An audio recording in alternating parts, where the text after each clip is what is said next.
All right, everyone. Right now, there's a relatively new law here in Indiana that bans cell phones in instructional settings, or for example, in schools. And joining us this morning is our education expert, Ms. Jennifer Brinker with Greenwood Middle School. I guess, Ms. Brinker, you see firsthand the impacts of this new law, and really kind of break down what this new law means and what it or how it impacts schools.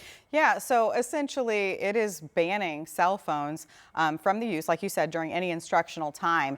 And it's something that initially schools, we were kind of like, how are we going to roll this out? How are we going to enforce this? I will say it's been wonderful. And educators across the state, I think, are with me in this, feeling like kids are more attentive, they're more focused in, and we honestly avoid a lot of the kind of drama that can come with cell phone usage at school. So that is, of course, a bonus, because then kids are more focused in on the classroom. Yeah, and I guess that's a plus for everyone, teachers, kids, parents as well. And I know obviously once they leave school, the phones are back in their hands. What should parents kind of be aware of with all this? Yeah, I mean, so yeah, the minute that they leave the school building, I will say they still get those phones out and they are on them kind of nonstop sometimes. So I would just say really be careful about how that can be impacting your kid in a number of different ways. And one is, I would say, sleep.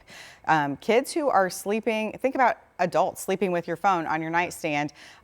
It's too tempting to late night scrolling, staying up late. So that's impacting kids because they're not getting the appropriate amount of sleep. And obviously, if they're not well rested, they're not going to be engaged in learning the next day. So I would say the quick fix for that: don't let your child sleep with their phone in their bedroom. Yeah. It's pretty simple. That phone can charge in the parents' room or some common area like that, so that your child is not being tempted with some of those late night scrolling, maybe some text messages that could get them into trouble or searches, and they can just also be well rested for school in the morning. Yeah, I think that all makes a lot of sense. And we know social media plays a big role. Kids want to, adults want to be on social media, so I'm sure the kids want to be on it just as much. Does this kind of limit that, I would assume, limit that social media interaction? Yeah, it helps during the school day, so there's not as much of that social media interaction.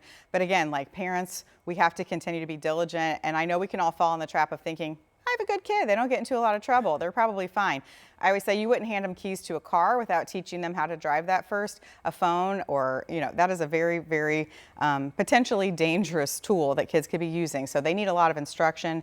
You should set some time limits, some app restrictions on those phones, and keep an eye on who they're following on social media. That's all impacting their mental health, and all of that we see spill over into the classroom. Yeah, and mental health right now I think is important, especially when it comes to this. So certainly great advice, Ms. Brinker. I mean, of course, this new law, we have the full breakdown of that right now on our website at WTHR.com. And if you do end up missing it or want to go back and rewatch this, we'll also have that as well on our WTHR.com. So much more 13 Sunrise ahead when we get back, everyone. Thanks.